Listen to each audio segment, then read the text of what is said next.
All right. Hey, everybody. How y'all doing? We are getting ready to go live here in just a moment.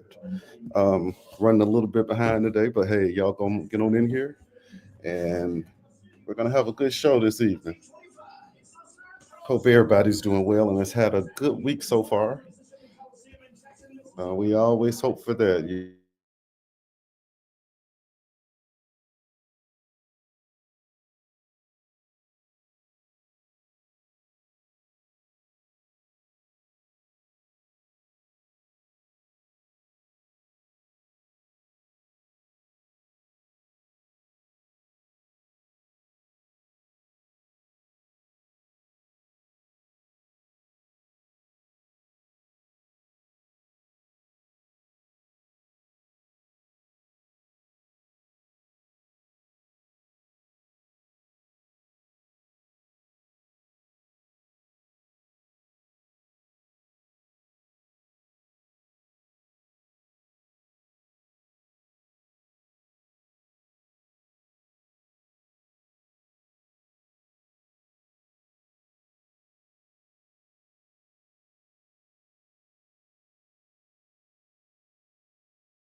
Testing, one, two.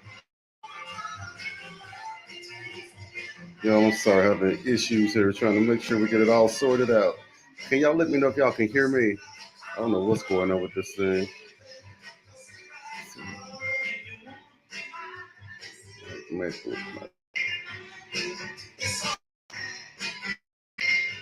All right. If y'all can hear me, can somebody drop in the comments and let me know you can hear me?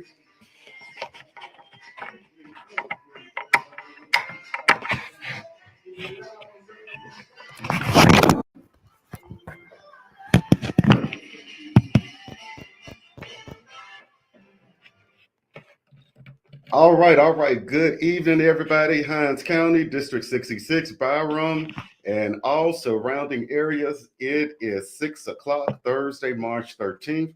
And you know what time it is? It's time for the Reliable Representation Talk Show. Now, I'm holding it down by myself on today. Brittany's out, so look, we're going to hold it down and we're going to make it do what it do. As always, our call-in line is open. If you want to call in, questions, comments, or suggestions, 601-948-5950. We definitely would love to hear from you. And I hope that everybody had a good week this week. This has been a very, very busy week. For the legislature, the state, has just been a lot going on. Definitely want to start out in memory of Representative Robert Clark. He's a former Speaker Pro Tem here in the state of Mississippi. He was the first African American elected to the state legislature since Reconstruction. Hey there, Ms. Darlene Wilson, and hey, Mr. John Ellis, how you doing? He was the first African American elected to the state legislature after Reconstruction, and he went on to become Speaker Pro Tem as he was there. He was really a giant. He leaves behind such a strong legacy, and without Representative Clark, there would be no us. He opened up the door for us. A lot of people don't know the story about what happened when he won his election. So after he was elected, he had to actually go to court because they did not want to seat him. So he had to go to court and take the state to courts to make them seat him and give him the job that he was elected to do. And so he did that. He fought it in court, and after he fought it in court, guess what they said? According to the Constitution, he's duly won this election. Hey there, Miss Cassandra Peterson. Good to see you, lady. And so he fought. And even after that, the fight didn't stop then, because when he made it to the Capitol, as he was, coming in and getting ready to take his seat at his desk,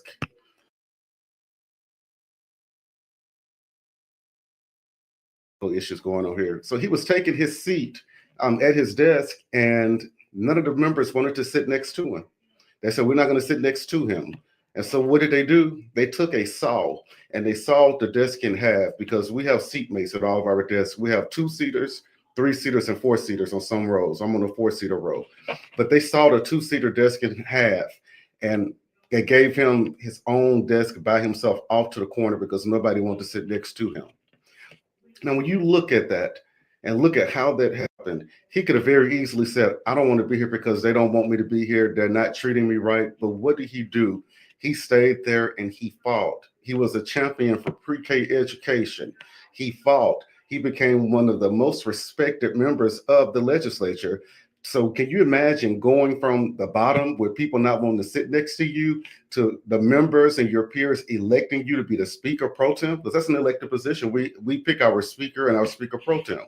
So that speaks volumes to how remarkable his legacy is, how he has paved the way and opened the doors up for so many of us. And so we have to definitely make sure that we continue to honor him and honor his legacy. I have the pleasure of serving alongside his son, Representative Brian Clark. Great guy. He has really been a good mentor to all of us incoming freshmen, and he, very knowledgeable about the process. And he's continuing his father's legacy. He's carrying the torch, and it's just definitely an honor. But we had his funeral was Tuesday, and so we attended his services up in Lexington, Mississippi. There were so many people there from other states. There were a lot of dignitaries there, former members of the House. Our speaker was there. Actually, former Lieutenant Governor Amy Tuck was there, and she spoke, gave words at the service about her time with Representative Clark. So we are just, it's an honor to have known him and to, be a part of this amazing thing that he started for us so many years ago. Also this week, moving on, we had Southern Soul Day at the state capitol. So y'all might be saying, what is Southern Soul Day? Well, last year we did a joint resolution with the Senate to declare Southern Soul music as ours. So Mississippi owns the genre of Southern Soul music. And so what we did is we did a celebration this year, and we had over 100 Southern Soul artists that came to the Capitol. We did a proclamation for them, did a press conference that talked about it. But it was so good seeing them there and letting them know how much we appreciate them. Our Southern Soul artists don't get the credit that they deserve, but we have Southern Soul artists that are traveling all over the world to perform at concerts. We have people coming from all around the world to Mississippi to their concerts to hear them sing. Now, this is going to go hand in hand as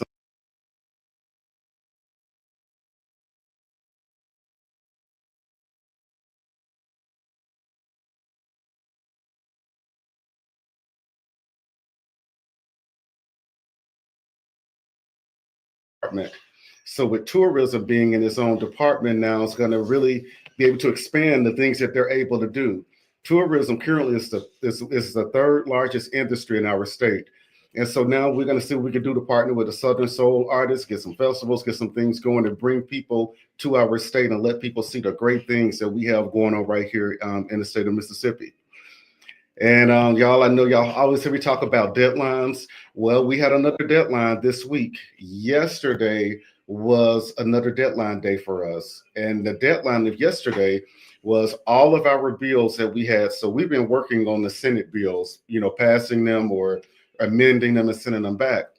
Well, as of yesterday, any bill that was remaining on our calendar that we didn't take up, it died. So meaning it died, meaning no more bills can be brought through the legislature in either chamber this year, general bills that is. And we're still working on appropriation and local and private legislation, but all general bills, no more can come through until next session. And so that was a huge deadline day, and it kind of signifies we're wrapping things up and we're almost at the end. But we got a lot of good bills out. We had some bills that weren't so good that we were able to block and stop from coming out. So, we are happy about that. The Senate, I'm not exactly sure. I got to see what the damage that they did. I don't know what happened over there, but I know a few of our bills they're not going to, that they didn't allow out. And so that's kind of pretty much how the process works. Now, y'all, I do want to tell y'all about an event. This is going to be a South Jackson Ward 6 Town Hall meet and greet with Mr. Eamon Thompson. He's running for city councilman for Ward 6, and he's going to be having a listening session. It's going to be Saturday, March the 22nd. So that's going to be next Saturday. It's going to be from 11 a.m. until 2 p.m. at the Restoration Center, which is located at 3895 Henderson Road in Jackson, Mississippi. This is open to the public. Definitely, people, please, come out. We definitely need to be listening to our candidates that are running for office. We need to see what their plans are. We need to see what their plans are because ultimately somebody has to win. And whoever wins this election, we need to know what their plans and what their platform is so that as they take office, we need to constantly evaluate them and make sure that they're doing what they promised the people they were going to do. That's something that I always do. I keep my campaign push card. I have one on my nightstand beside my bed, and I look at it from time to time. I say, "Hey, this is what I ran on. These are the issues I told people I was going to fight for. Am I staying true to that? Am I doing that?" And I can say honestly, yes. I said I was going to fight for the fully funding of education. Guess what? Education was not only fully funded in last session, we actually contributed more money to education. I think an additional 180, 200 million last session. Guess what? We're fully funding education again this year. I said one thing I was going to fight for was Medicaid expansion. We have not gotten there yet, but we have done a little bit of expansion, such as expanding presumptive care to pregnant mothers. So now presumptive eligibility, I'm sorry, which means basically if a young lady is pregnant and she doesn't have Medicaid, she can go walk in, fill out an application, and she will have Medicaid immediately so she can go and start getting neonatal care. Now they still have to approve her and she still had to, so while they're approving her application, she doesn't have to wait. Historically, you have to fill the application out, wait until it's processed, which may be 2 months, 3 months, whatever have you. But the time that you're waiting, you're not getting the care you need for your unborn child or yourself. So with presumption eligibility, that means these mothers are able to get health care, as soon as possible. Now, we do have a lot of other things that we need to do as far as Medicaid expansion goes, but that was another issue. Third issue was, I said, was broadband expansion. We got over $15 million in District 66 last year for broadband expansion. And so it's important for me to constantly, because it's so easy to get off track when we get there, because we have so many issues going on in the state right now, so many important issues. And it's so easy to get entangled with, hey, Miss Deborah Mitchell, how you doing? Thank you for tuning in. It's always a pleasure. But it's so easy to get sidetracked and start working on other issues, and then you forget about the issues that your people sent you there to do. One I work on, of course, is domestic violence. That wasn't part of my campaign platform, but it's something that's plaguing our community, and it needs a lot of attention on it. And y'all, we have someone special here to me. We have Miss Erica Robinson Jones. Y'all, this Erica is running for Alderwoman at large in the great city of Byram, Mississippi. I want to ask y'all to please support her. I have been, talking to her. I've been listening to her platform, and what I can tell about her is her heart is with the citizens of Byram. And so, y'all, please take a moment, get to know her. Please support her. She's been in the community doing work for several years. She's not just showing up now. And so we want to make sure that we're supporting our people. Yeah, she said she loved Ms. Jones. I can tell that you love your city and your city loves you too. But we want to make sure that we're getting people in office that are going to be able to support our city and be able to do the right thing. Oh, Ms. Deborah Mitchell, you got me blushing, saying thanks for always providing much needed information. Yes, ma'am, Ms. Mitchell, I try my best to provide the accurate information. It's not always going to be pretty. It's going to be ugly sometimes, but we got to stop talking about only the good stuff and leaving the bad stuff out there. We got to talk about the bad stuff so we can figure out what we can do to improve things, around here. And that's bringing me up to my next topic. Municipal elections. So everybody out there, wherever you live, Jackson, Byram, Terry, Raymond, Utica, Yazoo City, any city, our statewide, except for Yazoo City, because their charter is different. So everybody except for people in Yazoo City, there are going to be municipal elections held on April the 1st in just a few weeks, where we will be going to elect new local officials. So we will be voting for our mayor and our city council or board of aldermen. Y'all, municipal elections are the most important elections. Contrary to what people say, municipal elections are the most important elections. Your people that are running your city are the most important elected officials in your community. They're even more important than the president. Why do I say that? I say that because that's your first that's your first line of defense, or that's the first step in the ladder that you need to go through when you're trying to get something done. Meaning, when we have issues on the municipal level, if we don't have strong and good leadership on the municipal level, it'll never make it to the state level. If we don't have our local leaders telling us what they need in the city, guess what? It doesn't get done.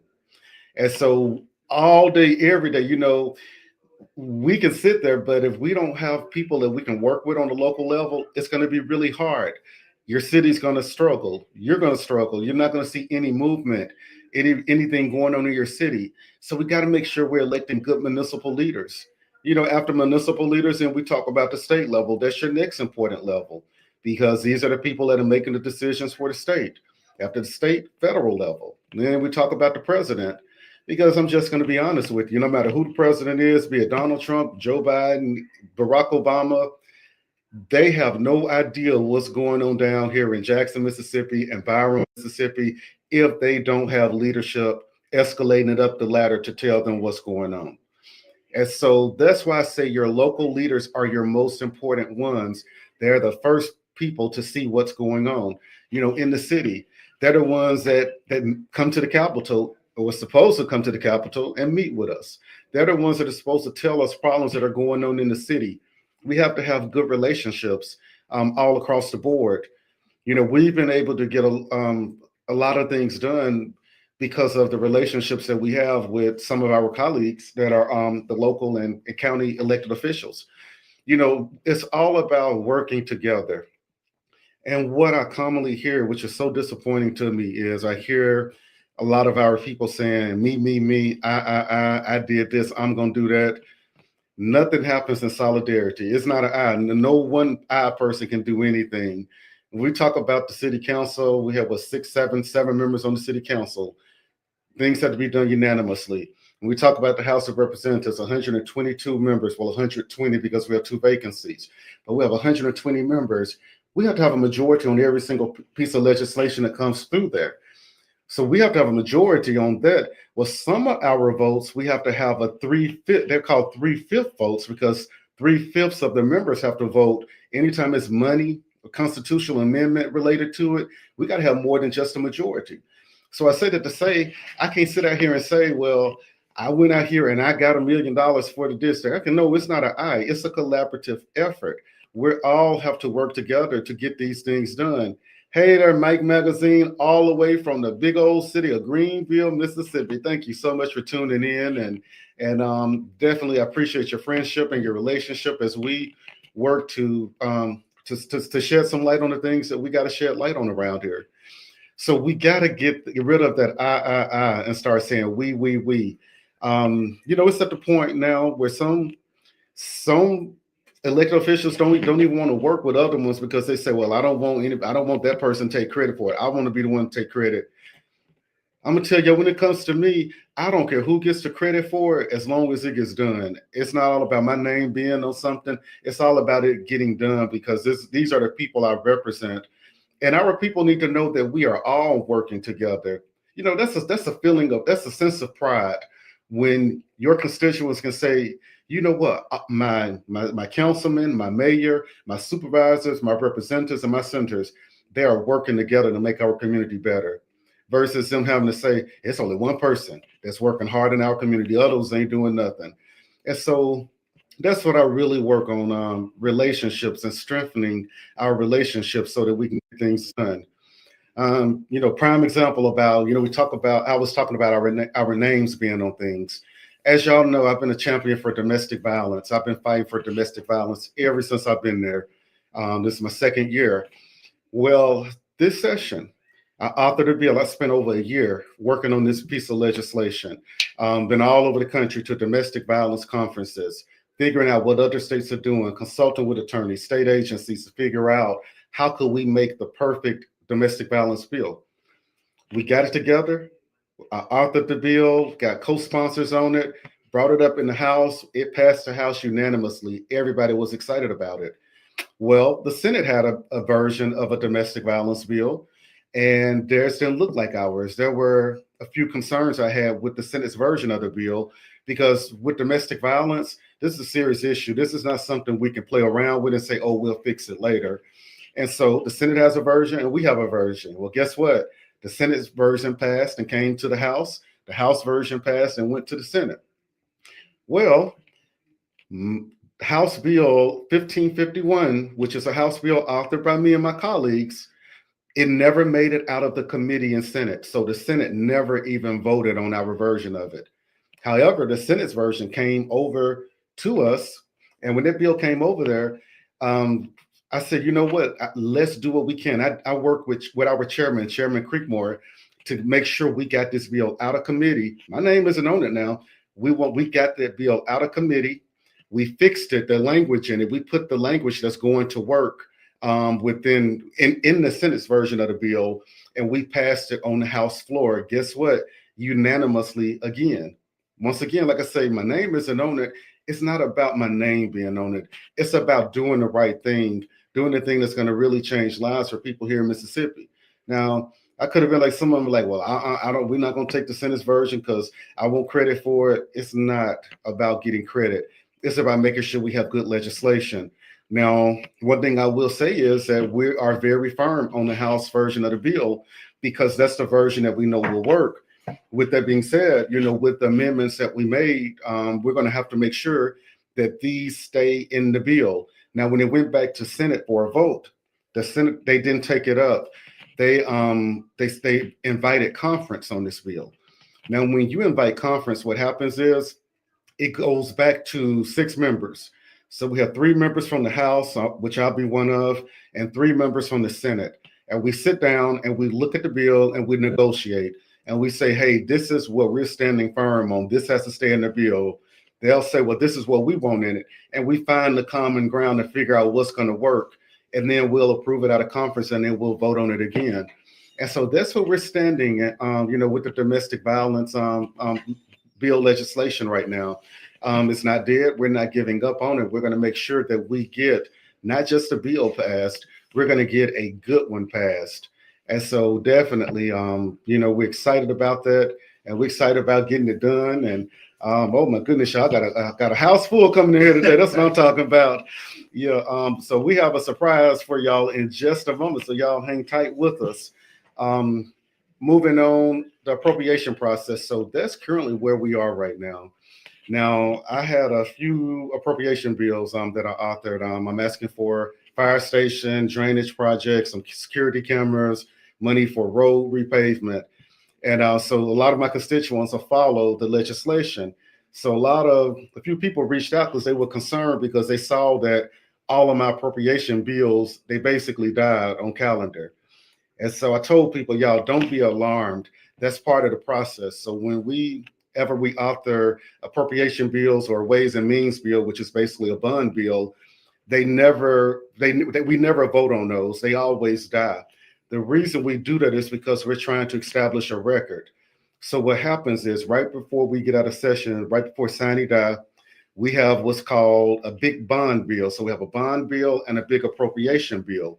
These bills are called project bills. So what happens is the projects that we asked for in our appropriation bills that died, some of these get picked up and put in that bill at the end of session. And so while it may say dead on calendar, it still is still alive, and we're still working on it. Now, unfortunately, we don't get everything we ask for. So we do have priorities. And I told y'all my priority is number 1, the fire station and the drainage project that we have. Those are my 2 top priorities I'm going to be, fighting for and praying that we can get done. So y'all don't be alarmed about the appropriation bills dying and thinking that nobody's getting any money. Yeah, it's going to be money going out, but that's just a part of the process. And it's really done that way because if you think about it, just think about, human nature and some people. So if a person is asking for appropriations, we are 3 weeks until the end of session, and they get everything they want, those bills get passed, and they know that the money is going to be coming to their district. The fear is that the person may not work as hard to finish the session out. Or if a person doesn't get what they want in their appropriation bills, they may try to do things to, kill other good legislation. So that's why we waited till the end of session to pass our bond bill and our appropriation bill. So I wanted to have a little clarity on that. We've been taking up local and private bills here lately. And what local and private bills are, like we took up a lot yesterday about the resort tax. So like a few municipalities, I know Byram is one of the ones I represent. We have a resort tax, and I think that's a 2% tax on hotels for lodging. It's called a hospitality tax. And so every so many years, we have to renew that. And once it's renewed, it goes back on the ballot for the citizens to say, we're going to approve it again. Clinton just went through this process, I think, last year. And so that's pretty much where we are. We're kind of winding down on the legislative process. We're trying to get out of there. The Senate did not take our tax bill up. We didn't take theirs up. So income tax elimination is still something that's on the drawing board.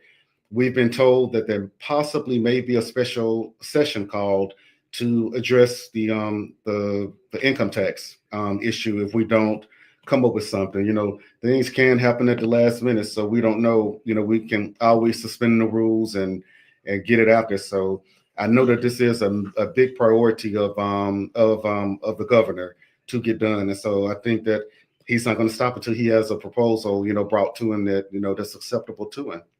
And so, y'all, we're going to ease out of that, and we're going to bring our special guest up. We have another candidate. Almost at the end of the campaign trail, and I know how that feels to be at the end of it. It feels like you ain't gonna never get there. That's a long time. So, can you introduce yourself and tell us who you are, what you're running for, and why you want people to go out there and vote for you? All right, thank you, Representative Nelson. It's such an honor to be here. But have everyone out there, my name is Lee Scott. I'm running for City Council Ward 6, and it's such an honor to be in this race and engage voters throughout this process. And so I'm super excited to share today with Representative Nelson, who's been working on behalf of folks in 6 and engaging in ways about how we can improve our community, and also share my story and why I'm running and why I'm in this race. All right, let's go for it. Yes, sir. Yes, sir. Yes, sir. Can you tell me, what motivated you to run? Has this been something you've been thinking about for a long time, or did it kind of just happen? Yeah, so great question. One of the things that's been happening over the last few years, as I was a student, well, first and foremost, I grew up in Ward 6. My family was living in that community for over 20 years, literally 20 years. And so I remember growing up in that community, how we had a Kroger, how we had all these grocery stores like Piggly Wiggly and all those things in our community. And I saw over the years how we begin to lose those type of places. We begin to lose grocery stores and use convenience shops. And we even have people have local mom and pop shops in our community. And I just wondered about, okay, why are these things happening? And even as a kid, I was kind of like, what's going on related to this? And so what ended up happening over time, when I got an opportunity to go to college and I left Mississippi and ended up going to Tulsa, Oklahoma, every time I would come back home, we will have less stores. Something's gone. Something's gone. We'll lose something. We'll lose access to something. And so I started asking the question, why are these things happening? And so immediately when I moved back to Mississippi about 4 years ago, I just got involved. I started getting involved with the Association of South Jackson Neighborhoods because I wanted to learn about, okay, what's going on in our community and what can we do? How can we improve our communities? I got involved in that. And then I worked for a nonprofit here in our city that serves about 15 other nonprofits that were engaging businesses and churches and other communities to serve people throughout our city through community projects. I was literally a volunteer coordinator. And so I was learning a lot through that. And I was like, okay, these are things that people in our community are actually doing the work. They're actually getting out here and engaging in different ways. And then now I work for an organization where I engage high school students about college and different things like that. And so what ended up happening and drove me to running, last year I was at an event where there was a public meeting happening. And I was there, and somebody told me about it, and I had went to listen to some of our elected officials and leaders, and I noticed there was a lot of combative things happening in those conversations with the public. And I saw how knowledgeable the people in our communities are. Like, people in our communities know what's going on. And so it really struck me that we had people who were going back and forth with constituents. And I'm saying to myself, man, that's a difficult thing to deal with, because we need leaders that actually spend time listening. So I was like, I don't know what I'm going to do, but I want to keep serving and get involved. And so as time went on and had more conversations with my family and engaging different people, I was looking around waiting to see, okay, who's going to step up to the plate and say, I'm going to do the work. And I realized, I was like, well, maybe actually I should step up to the plate and go for it. Why not? Why not me be the one that steps up and actually engage? And so that's why I decided to run, because I love this community. I moved back to my community intentionally, and I want to see it go in a different direction than it's going right now. That is true. And one thing that a lot of our elected officials don't understand is that we work for the people. Right. We are the employees of the people that we Absolutely. represent. It's not the other way around. Absolutely. And we have to listen to our constituents when they're saying things. And I'm in uncomfortable conversations with constituents sometimes. Oh yeah. But I can't sit up there and fight and go back and forth with you, because if you thought it was important enough to bring up, I have to respect that and try to figure out what can we do to solve it. Right. But we do have that happening a lot. And our stores closing, it's very disheartening to keep seeing stores close. Right. And people can say population decline. There's still people in these areas that shopping at these stores. Absolutely. They have to go to other places. Absolutely. And so that is a huge concern. What are some of the issues that are plaguing Ward 6 right now?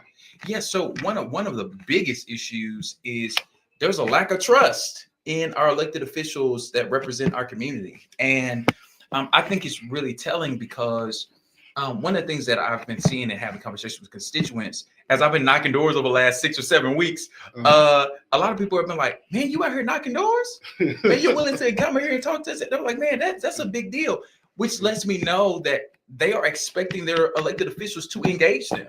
And so one of the things that I want to restore, if I'm given an opportunity to represent the people in Ward 6, is bringing some level of transparency and in public engagement. I think that's really important, that if you ask people for their vote, you should also go back to them and allow them to hold you accountable. That's it. And so that's one of the things that is really important to me about our community. We actually need to do the work of building back morale. We need to build public trust. I'm running on trying to restore some level of transparency. There have been some things that have happened in our communities where people are like, why are these things happening? But nobody's ever told us. We never got a notice. We never got it. Even a few weeks ago, we saw how a Walgreens literally on McDowell Road and Suncrest closed. That's a busy intersection. A very busy intersection. My family lives in that community, right? That's adjacent to that. And so we're being impacted directly by the fact that people are not knowing information. They don't know what's going on. And so I think a priority for me is, hey, we need to bring back some level of transparency. We need to bring back some level of engagement. Another thing that even when I reached out to you and asked for wisdom and asked, hey, what are some of your priorities? People need to see collaboration among our elected officials. It is really important that people in Ward 6 know that, hey, you have about 7 individuals, roughly 6 or 7 individuals who represent you, whether it be in the county, whether it be in the state legislature, whether it be on the city council, or even our mayor. They all represent you. So your interests are super important. And so one thing that I want to do is, when we're talking about fixing our roads, we're talking about engaging in conversations related to economic development, or when we're talking about crime prevention and different things like that, I want to ensure that I have relationships with those who can make the decisions to make our quality of life better. And then lastly, it's just investment just in general. One of the things that I fundamentally believe is that we have to come up with an investment plan for the people in our community. Whoever our next mayor is, I'm going to be asking questions. Hey, what part of your agenda is focused on investing into communities in Ward 6? I want to know, hey, what is your plan? One of the things that I've been sharing, even I shared earlier this week during a forum that we had, is that we have to be willing to do some of the work in creating an economic development entity within South Jackson. One of the things that we see in other communities, we see downtown partners here in Jackson, we see midtown partners here in Jackson. I actually have had conversations and engagement with those individuals because of work that I did previously, and just having a conversation about Hey, why did you all start this entity? What did you all do? We need a South Jackson Partners or something like that that's focused on elevating the things that people care about in our community. And so those are some of the things that are priorities for me. And I'm willing to do the work to engage in ways. And some people may say, "Oh, that's vague." Actually, to be honest, we all know what the issues are. Mm-hmm. We're not having conversations about how we're going to go about doing the work of getting those things done in our communities. And so that's why I'm talking about those things. Can you give us like the boundaries of Ward 6 so that our listeners know what, because I know they just redistricted recently. Sure. So the part of our area is Wingfield Place, which is somewhat west. It's all the way up to about Sam's Eateries is right where it is, and they took some parts from us. Represented. We don't have as much ground as some people have, but it goes all the way over to Salwell Road. There's a small community over there, and then it goes all the way across through McClure Road, all the way to the other side, which is, it cuts off as Elton Road, which is part of it, and then it goes all the way down to Byram. And so our neighborhood is, or excuse me, our communities is mainly made up of neighborhoods. We have a lot of neighborhoods, a lot of land, and a lot of opportunities, I believe, to really, really reinvest in our community and actually do some really great things going forward. Okay, yeah. I'm trying to think. So Suncrest area, is that in N6? Yes, sir. Yes, sir. So that's the area that I grew up in. Okay. Yes, okay. Sir. Yeah, I have all those neighborhoods. Yeah, absolutely. Most of my favorite neighborhoods. Yeah, we definitely voted for you in in Oak Forest neighborhood. We definitely did. I appreciate it. But yeah, so that's you made a very good point.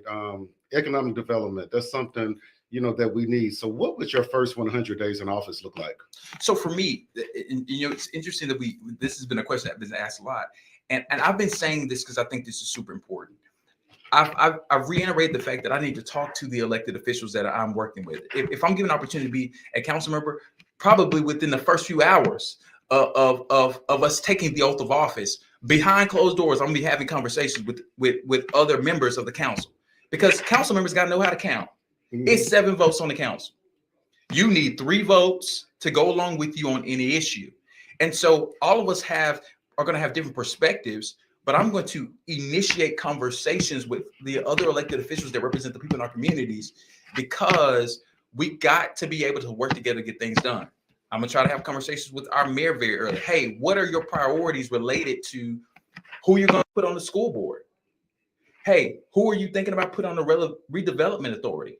Who are you putting on the planning committees, right? Because most of our constituents should need to know that, listen, the mayor puts people in place to represent you. And a lot of times, whomever our elected officials are, hey, we give oversight. Mm-hmm. The council's job is to give oversight. Our job is to, hey, you nominating these people to represent us. Hey, do they have the experience? Do they have the connections? Do they have the things that we need to make our communities better? Hey, I want to know what are the things that they're going to do to make our community better? Because some people have been doing these things for a long time, and they actually have been held accountable for the work that they claim that they are doing on our behalf, right? And so I'm going to be engaging in conversations related to that. I'm going to be doing a lot of public engagement. One of the things that I think the people in our community really do need, they need to see their council member. They just do. They need to see that their council member is out there. So I'm going to be continuing to do the work. As I told you, I've been knocking doors for like 6 or 7 weeks. We're going to still be out there knocking doors. We're still going to try to have public meetings. We're going to try to engage constituents. We're going to be talking. If I'm given an opportunity, I'm going to reach out to you in your session saying, hey, what are some of the priorities that you have? What are some of the priorities that other members of the state legislature have? How can I help? How can I be involved? What do you need from me? That's it. And this is going to be huge for us at the legislature, because like all of our municipalities are going to be seeing shifts in leadership. Right. And it's important to have good, strong leadership. Right.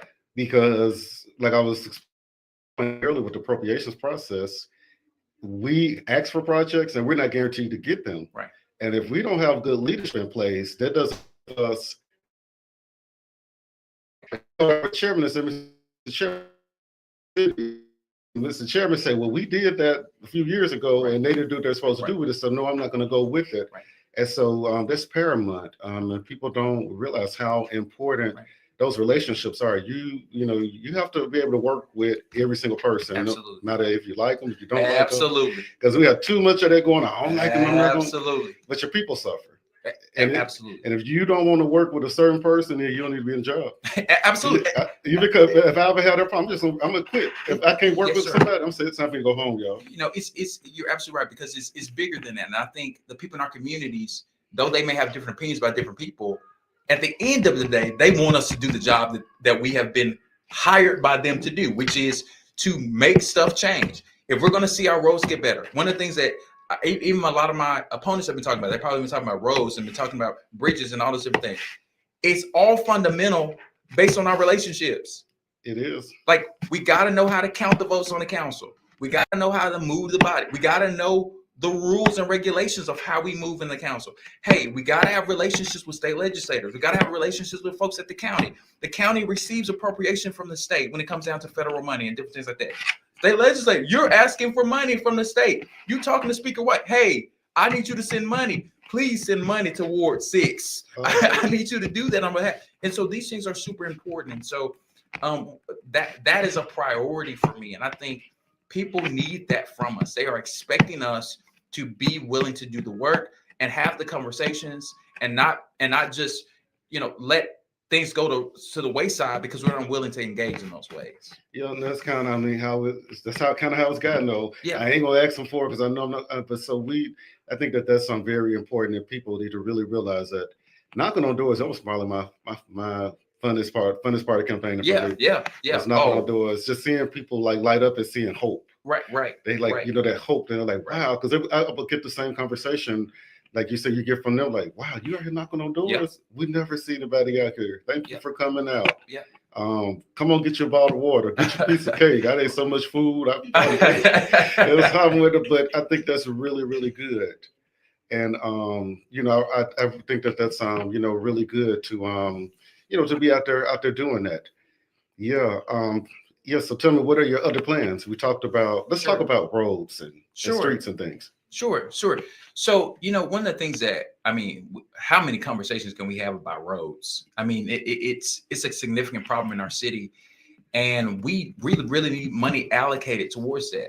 I'm all for us looking at ways to find good asphalt. If we need to consider concrete, we need to consider all our options here to try to restore our roads and our bridges and different things like that. There's there's a bridge in particular, literally at the end of our street. Smallwood. Oh, yes. That's been on my radar. Oh, yes. That bridge has been out for literally 4 or 5 years. Like, it literally, it was out before I moved away and went off to college. Well, no. But it was out when I would come back home and visit. And it's been out ever since I moved back home. Like, it literally has been out for at least 4 or 5 years. And it's been really, really a problem. And so even when I was knocking doors in the Swan Lake community, they literally had a bridge where there was something that happened with, it was an irrigation issue that happened where it caused the bridge to buckle in the middle of their street. And literally people had to reroute to go there. I even had someone who worked for UPS, and he told me, he said, man, I literally have to take an extra 20 or 30 minutes to get to people's houses because I got to figure out how to get around this area just so I can take people's packages. Right. Yeah. And so, it's a big issue. That's crazy. Even with their bridge right there, Smallwood, when the school over there was open, the people could have to go all the way around. That's a neighborhood school, so you have to go all the way. And it was really out of the way. Yeah, my brother went to Oak Forest, so we know. It is. Yeah, that's the thing. I think that is that's the thing. So tell me, has crime been coming up in your conversation with constituents? Absolutely. Many constituents have talked about we got to do something about crime because their biggest concern is, can they feel safe in their communities? And I think that is something that's super important. One of the things that I talk often with folks about with the crime conversation is that is part of the issue. I think the other part of the issue is that we need to figure out how to reinvest in youth programs in our city. I remember as a kid growing up in the city, having being a part of youth enrichment programs, and how those youth enrichment programs had a big impact on my life. Literally, as a kid, we used to live in West Jackson for a time before we moved to South Jackson. And I remember going to Jane Avenue over here on the west side, and we used to go there and play games, different things like that. When we moved to the south side, we were still involved in programs throughout our city to make us better. We need to reinvest in those programs. We need to find ways to engage. One of the things that I think is super important too is we need to highlight the work that people are doing.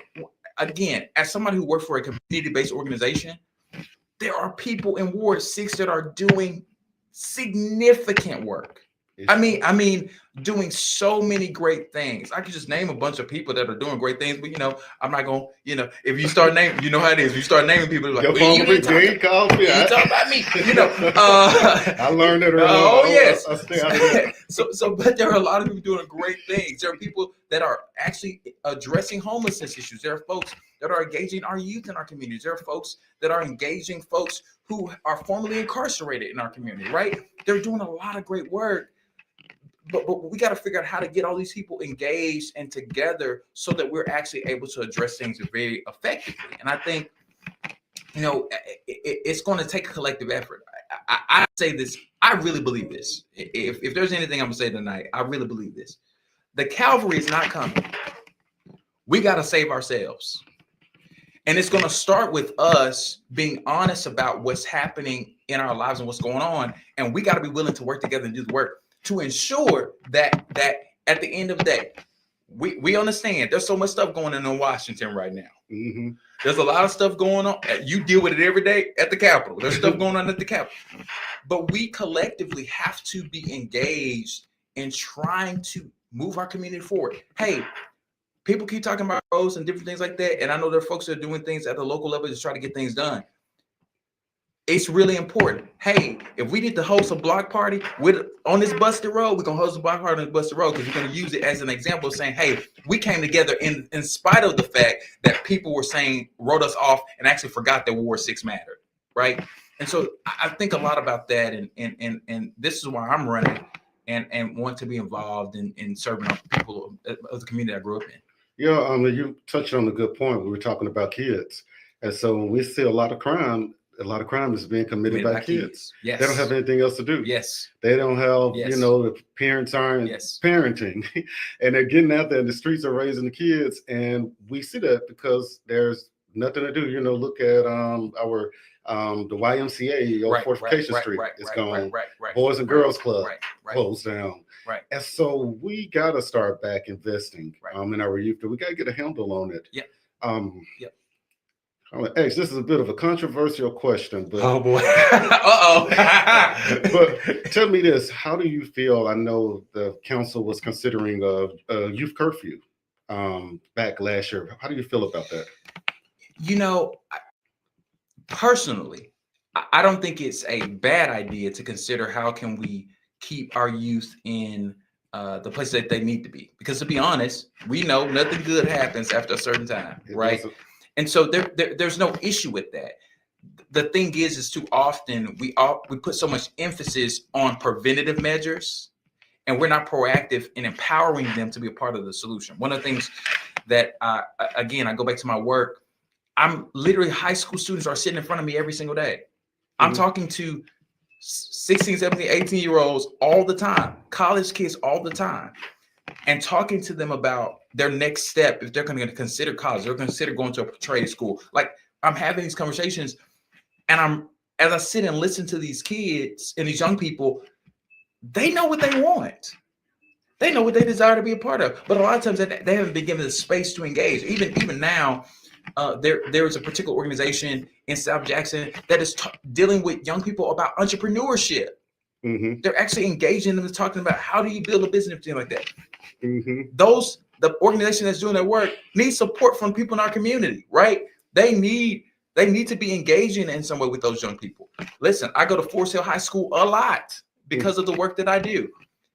When I'm hearing from students and their parents sitting in front of me, they're talking about, doing the FAFSA and talking about college and all these different things. I can see on their face, people talk at them a lot.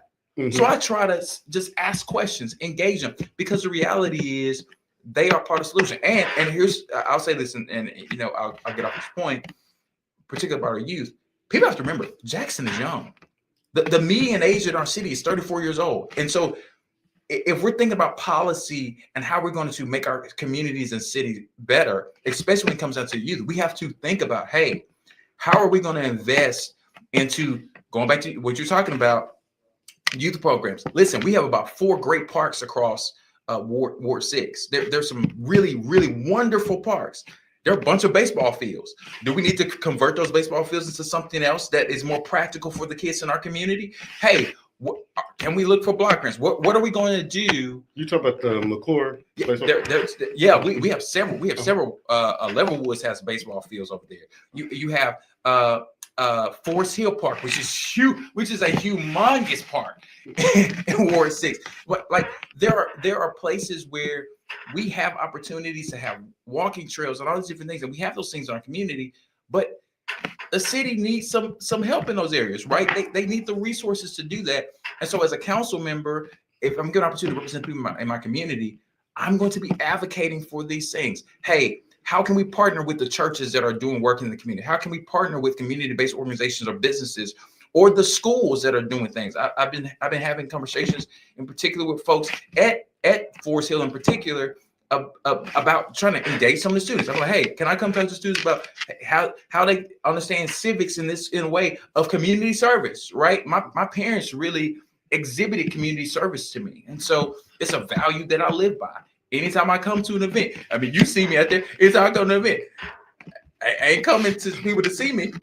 I'm coming to actually do the work because that is a value that was taught to me.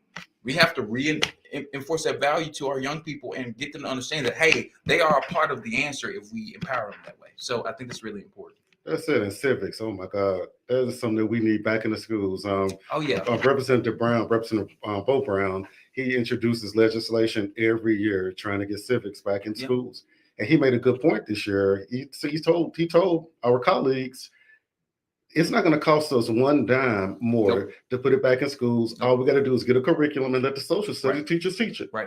That's important for people to understand how government works. So right, absolutely. That's a good point. I mean, and speaking of the point about how government works, even in this race, there have been some comments and things that have been said by candidates, and I'm saying to myself, I'm sitting back like, okay, I understand Robert's Rules of Order to some degree, like I have to know if I'm saying I'm running for the seat, I need to know what the councilman does. Yep. what you can't do, right? What are the responsibilities of a council member? Hey, how do I operate within the power that's been bestowed upon me by the city's constitution? Like we have ordinances, we have things and guidelines that we have to operate in. And so I want to make sure that I do that successfully and be productive in that and have the humility to recognize and say, you know what, hey, I can't actually do that thing, but I know who I can connect you to, or I know who you can have a conversation with, or I will bring that up the ladder to engage in the conversation so that your requests as people in the community can get heard and it gets addressed. And realize that we don't have a money machine. Right. We got to stay within the confines of our budget. Right. Absolutely. Because I have heard candidates all across everywhere saying, I'm gonna do this, and that, and I'm asking them, like, where are you gonna get the money from? Absolutely. It's so interesting we're talking about this because even just thinking about it from a practical standpoint, if elected by the people of my community and get an opportunity to represent them after we are inaugurated after Inauguration Day, there's about 2 to 3 months that we're going to be working on the budget that we didn't even vote for. That's it. We're going to be working on the budget that was previously approved by the previous council. Yep. And then we got to do budget negotiations for about 2 months to talk about what are we going to do in the next fiscal year 2026, right? Like we got to know what that's like. We have to understand what it means to be like, we got to know, hey, there's parts of the budget. What are those line items? Hey, what are those things what is in the discretionary fund? Like, we need to know these things. How much money are we allocating towards the administration or the fire department or allocating to the police department? Like, we need to know these things and be able to be thoughtful about it. And if we don't know, we need to have the humility to ask questions. That's it. Have good people on your team. Yes. You know, we have an amazing LBO legislative budget office. Yeah. And they keep us in line with things. Oh, yeah. And we could, Absolutely. I told her, I said, somebody got, $6.5 billion budget. Somebody got to count this money. Yes, sir. Yes, sir. But they're good. And, like a lot of times I'll look at items and I'll see $25 million going to this fund. And I'll pick up the fund and say, hey, can y'all tell me what this fund does? What is this $25 million for? And they give me a whole breakdown of it. So it's just making sure and trying to find those extra dollars where you can find them. And so I'm going to let you sign us off. I'm going to let you wrap up, tell the voters why they need to vote for you, and tell them, what they need to do. Close this out. Yes, sir. So thank you again, Representative Nelson, for having me. But I really believe that I am ready to serve the people in Ward 6. I have made very clear that I know that I'm the youngest candidate, and some people have tried to use that as a thing that is a bad thing, but I think it actually is a good thing, because we need energy. We need people that are going to work hard and engage the folks in our community. And some of my opponents even have talked about their experience and how they've been so connected and all these different things. But what I've come to learn is just because you have the connections, you have the relationships, and you've had the power to do certain things doesn't necessarily mean you've actually used your power well or even been productive with the things that you have. It's actually now time for us to go in a new direction and actually bring some fresh energy into these spaces, because we have constantly seen the same types of people seek out these things and seek out these offices. And now we really do need a fresh new energy and a fresh new environment on the council. That's what the people of Jackson are voting for. They're voting for moving our city in a different direction.